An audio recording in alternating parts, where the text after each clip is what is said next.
Welcome to the Versa Business Tips Podcast. I'm your host, founder, and CEO of Versa Business Systems, Shaheen Mazloom. We're here with a high-performance coach today, Anmol Singh. How you doing today, brother? I'm doing great. How are you? I'm doing well, doing well. Thanks for joining us today. Oh, thanks for having me. Looking forward to chatting with you. Absolutely, man. So for those out there that don't know who you are, tell us a little about yourself and what your company does. Yeah, totally. So I trade the stock market for a living, a trader, investor, both long term as well as short term. And I coach a lot of traders and investors that are either in trading already or wanting to take the trading to the next level. So if you watch the TV show Billions, there's a girl there, Yeah, Wendy Rhodes. She's like the psychologist for hedge fund yeah. guys. So that's a lot of work that I do. But some of Okay. my bigger clients is more on the psychology elements for hedge fund managers. Yeah, I'm an author, wrote a book, Prepping for Success. So that's pretty much most of the stuff that I'm involved with these days. Very cool. Very cool. So how did you get into trading stocks? I mean, obviously you're very good at it. You wrote a book. You coach people on how to do this successfully. How long you been in this industry and tell me a little bit about it. Yeah, so in January it's going to be 15 years. It started in Wow. 2010, so on my 15th year now, and I picked it up pretty early in my college days in my dorm room, just sitting there, a typical introvert, so like you're wanting to just be on your computer and figure something out. Right. So that's how I started in 2010. Okay, very cool. So did you eventually work on Wall Street or have you always done it for yourself? I traded for a firm. It was like a prop firm, so there are hundreds of traders there. I was one of the traders, and I would trade the company's money in exchange. They took a percentage of profit. So I did that for probably about 4 to 5 years before I went out on my own. Okay, cool. Yeah. So with trading, I mean, so for me, it's like a gamble, right? I mean, I'm no stockbroker. I've never spent hours and hours, investing time researching a stock or a company or whatever to make a smart trade, right? So I've always made the trades that, if a whole bunch of people are talking about it or, there's some new exciting company coming out, yeah, I'll throw some money on it. And sometimes you win, sometimes you lose. Mm. What are the biggest mistakes because now anybody can invest right from their phone, Yeah. right? Like, what are the biggest mistakes you're seeing from new investors, but also people that are just investing a little bit here and there and playing around in the stock market, which most people seem to do nowadays? What mistakes are you seeing people make? I think pretty much what you just said, right? Like you buying stuff based on what other people tell you, or Yeah, you heard something somewhere, you read an article, or people are buying GameStop on Reddit. So then we just see whatever's moving hot, we buy in. But we're often finding those things after they've already gone up, right? right. Because that's when it Oh comes on yeah, the for news. sure. By the time everybody's talking about it, the winners have won. Yeah, so on Wall Street we call it feed the ducks, right? When the ducks are quacking, feed the ducks. When everybody wants to buy in, that's where we're selling it to them. And then we take a Right. look at GameStop and all those stocks; they're all the way back down, 90%, Yeah. probably even lower than where they started. So I think those are the mistakes people make is gambling basically. They don't have a plan, they don't have a system, they haven't studied this at all, and they just think that they're going to come in and try to get rich quick. So I think getting Right. rich quick is the biggest problem, right? Because it doesn't exist. Because if you get rich quick, you can also lose it pretty quick. Because Yes. so that's one of the things that a lot of people make mistakes with is they end up gambling rather than actually studying it or having a reason about why they're getting into the stock. I think it's a lot of it is complete speculation at this point. So that's probably one of the biggest mistakes people make is not having a plan. Just like Right. you wouldn't enter a business without a business plan, right? You wouldn't get into a trade or investment without an investment plan. So I think all of those things need to be thought out before you actually push the button and buy something.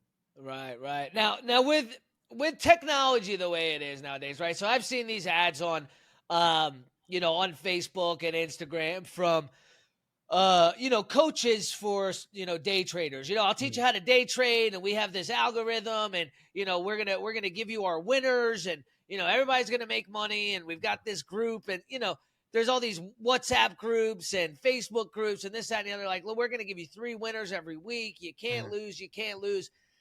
Now, in my mind, I would think in this day and age, technology is at a point where you can forecast a decent amount to where technology can make an educated guess on what's going to do well and what's not based on what, market trends, what's going on in the world, things like that. But,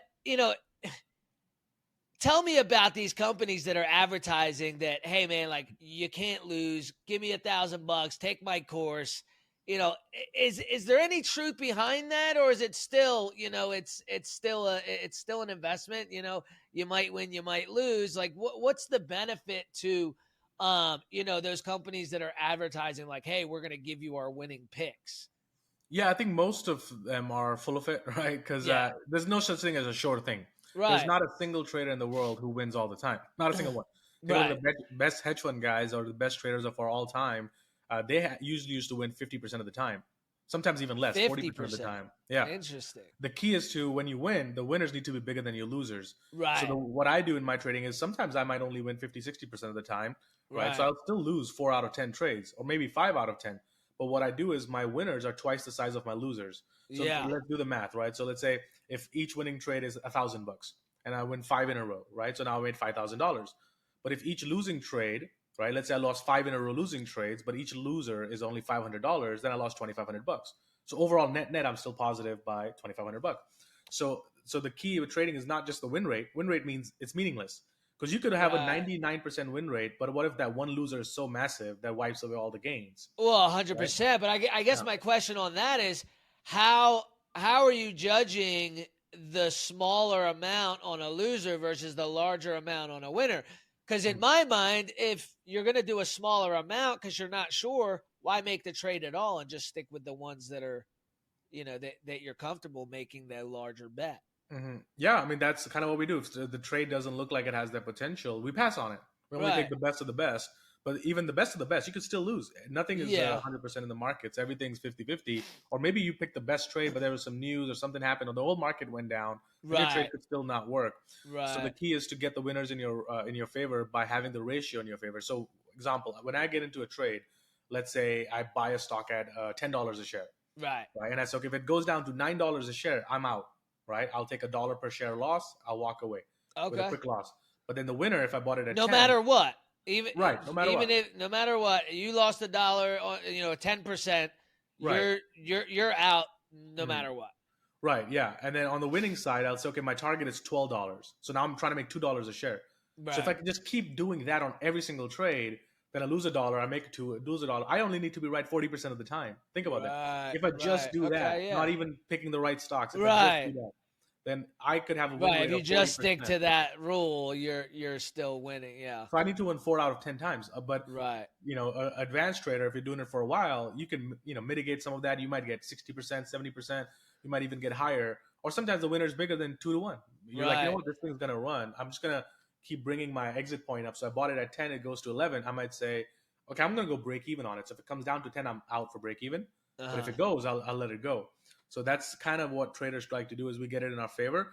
But majority of the people selling courses and stuff online, I mean, most of them, like I've seen in the industry, I've been in this long enough that there's no such thing as a 90% win rate or Right. anything like that. And secondly, if somebody's just selling a course, but they're not willing to do it live in front of you, then there's something wrong, right? Yes. So like you got to be able to demonstrate it live. So every day that I've been trading, since I've been doing this coaching business too, like I live stream myself trading every single day with my account and everything open. So win or lose, people get to see it in real time.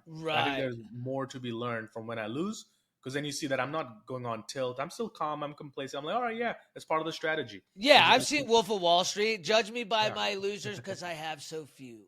yeah, there you go.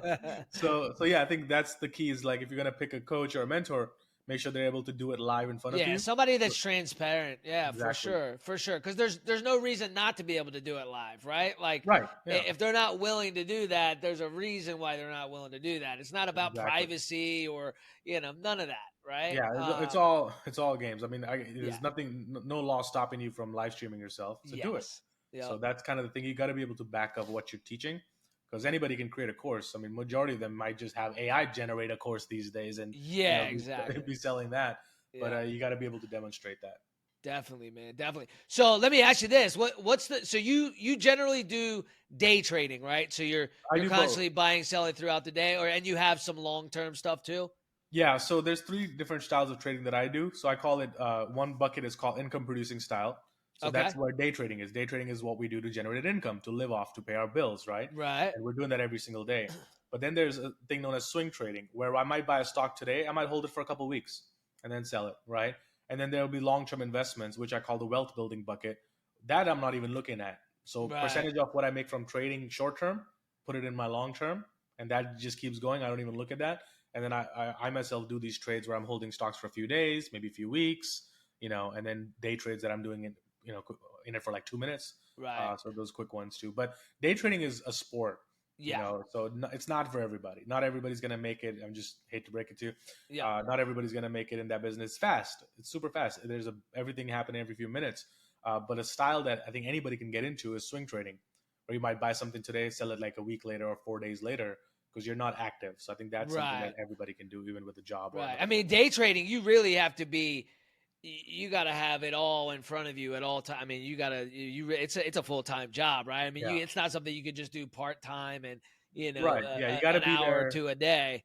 Yeah. You could do it for 2 3 hours a day, but not in the beginning until Right. you, I mean, you well, and you know you're not gonna be super successful doing it that way either. Yeah, I mean, I day trade only from like 9 o'clock, right? 9:30 will market will open, right? 9 o'clock till 12 o'clock. So I'm Okay. done at 12, and then after 12, I'm just looking at my long term stuff, or I'm looking at maybe trades I can buy for 3 4 days or a week or Right. so. But the typical day trading part for me is like between 9:30, right, and typically 11:30. So by 12, I don't day trade after that, Okay. because for day traders we need market movements and volatility, which we get at the Right. open. Which is And as happening the in the day morning. lunch Yeah. break goes by, things start to slow down. Yeah. Yeah. That makes sense. So let me ask you this: what's the most you've ever made in a single day trading? Well, all my day trades are very small, so like I'm not a home run hitter, right? I Okay. don't have any big gains because I get that question a lot. Like, what's Yeah. your biggest gain or biggest loser? I'm super disciplined, right? So Okay. each winner typically is for me is going to be like roughly $2,000, right? Each loser for me is going to be maybe $1,000. So I'm maintaining the 2 to 1 ratio I talked about. I gotcha. All my gains are the same. I don't care if the stock went way higher than after I got out. I'm just doing singles and doubles, singles and doubles, singles and doubles, and I do that Interesting. maybe 3 times a day. So if I each winning trade is 2 grand, if I get three in a row, I get 6,000, and I'm done. I hit my goal, and I'll just come back the next day. I don't need to sit there all day. But the biggest trade recently, I think, was Tesla for me.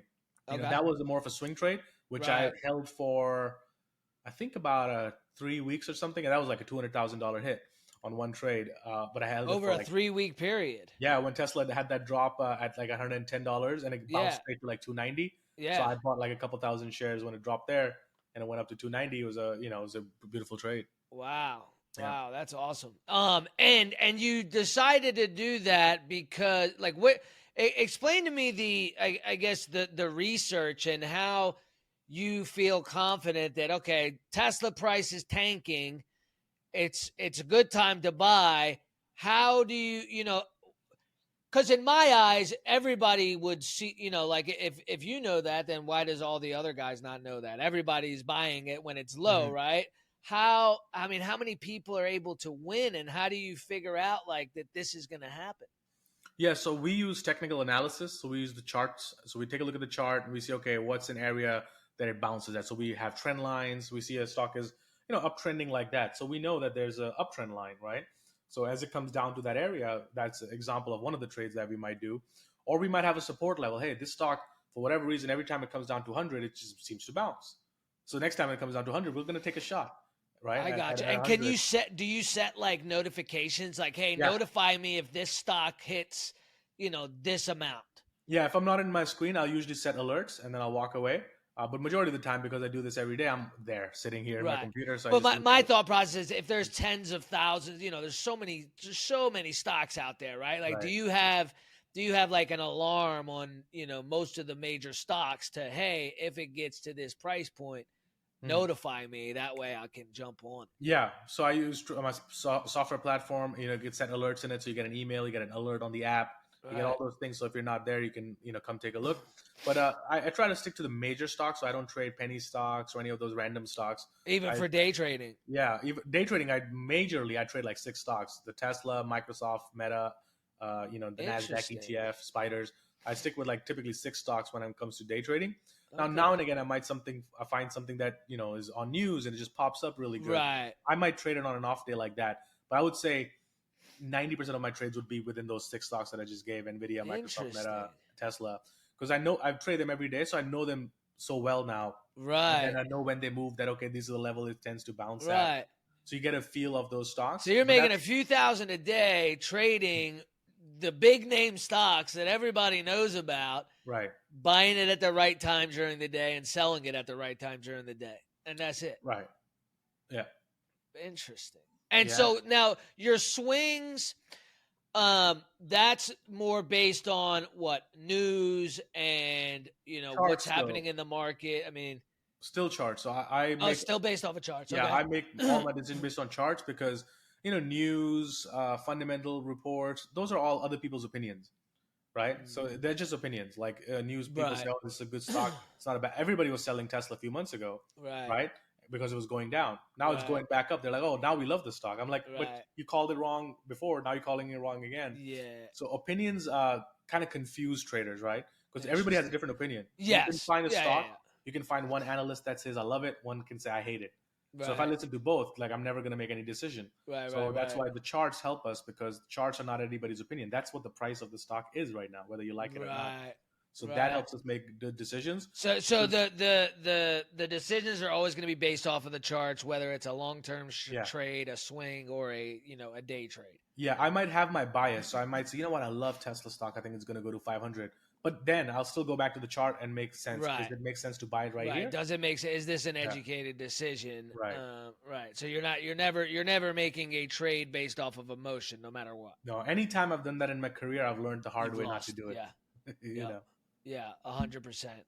Yeah, I totally get that. So, do you play around with crypto at all? So I have investment in crypto. I don't trade it. I'm not in and out of crypto. I don't actively buy and sell. I have one cryptocurrency called Algorand, which I believe in. So I put majority of my money there, Uh, and we'll see what happens. But it's investing in crypto right now is kind of like investing in the early stages of internet. So yeah. it's very new. It's kind of like Yes. buying a penny stock really right now, Yeah. right? But it has the potential to be something big. But at the same time, I would say people should not have majority of their money in there because No. it could also Because it it could even it could all it yeah, it could also go nowhere.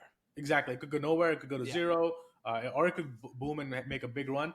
So you can speculate with it. So if I have, let's say, whatever money I got, maybe 10% of that would go into crypto, right? Right. But then 90% I'll still stick with my stocks and what I do every day. But yeah, Algorand's a cryptocurrency that I'm invested in. That's the only cryptocurrency I hold. That's just based on all the stuff that I've looked into and researched. Right. Yeah. I mean, I kind of feel the same way about you. Like it's just too unknown, right? Mm. Like there's always these news articles of, oh, this bank might use Ripple and this bank might use this and the World Bank said this and this. Yeah. But it's nothing. It's still just it's just it's not even really being used. And Mhm. so, like, how do you hold a value to it? Now, once it is, it's game over, right? Like, I think everybody should have some crypto.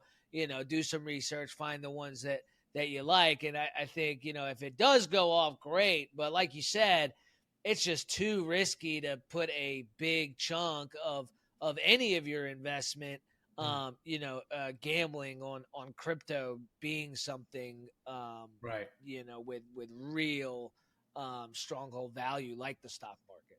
Yeah. No matter where you come from, how old you are, how strong you are, whatever it is, everybody wants to have some level of success, right? But everybody's definition of success is different. Mhm. So explain to me a little bit more about your book, Prepping for Success. Like, who is that for? Is that for the wealthy successful? Is that the one who wants to have a big family? Or is it just a mindset thing to get them to their definition of success? Yeah. So, my definition of success has evolved and changed over time. When I didn't have any money, my only definition of success was making a lot of money. But then you make a Right. lot of money, but then you realize, well, it's not truly success if my health is a mess, right? Then Right. that becomes a priority. And then you're like, okay, I might have the health, but if my relationships are a mess, well, is that really success?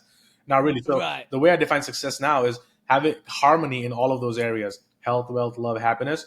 But then more importantly, you personally being okay with where you're at in each of those areas. If you're happy with where you're at, that is true success, right? So you never compare your success with anybody else's success, or say, oh, this person's Interesting. success is my success. But if you're personally deep down happy with yourself in all areas, then great. That is true success.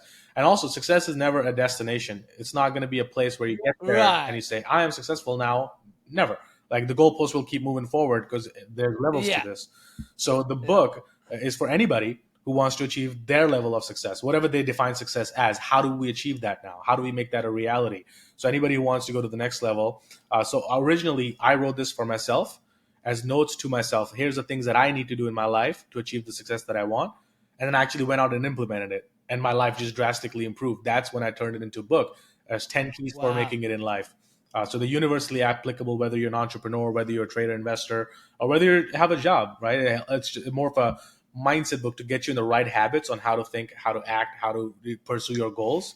And Right. it's a great book that's served a lot of people. I love seeing the reviews on Amazon and other places.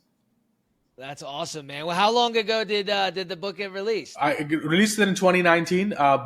Okay. It's been out for a while, but I think recently I kind of did the audiobook version. I recorded that, which is an Audible. So all of that was kind of done this year. So there was a little subtle tweaks that I've made it to the book. But the key cool part about book is like, I spent millions of dollars at this point hiring coaches, mentors, Right. seminars, retreats, and all the things that I went to. And I realized not everybody has that time or the money to go through all the things Right. that I went through. So I said, okay, For if I can sure. put everything in this 10 keys that were the commonalities that everybody agreed on that I learned from, that's what I put Right. in the book. And that's kind of how I started it. That's awesome, man. That's great. Yeah, I mean, you're so right. When you get to a certain a certain level and you start to think about the amount of money that you spent on coaching and seminars and books and the time and the courses, it's insane what it adds up to. It really Yeah, does. Especially, I mean, you look like you're in your 30s. Am I that's right? correct. Yeah, 32. Yeah, same with me. I'm only 36, but the hundreds of Mm, thousands, if not millions of dollars spent on courses, and when it comes down to it, a lot of the courses from the big guys, right? They're all saying the same thing, just in a different way, right. right? So success, like you mentioned something that I don't technically agree with. So for example, like being happy with where you are, Hmm.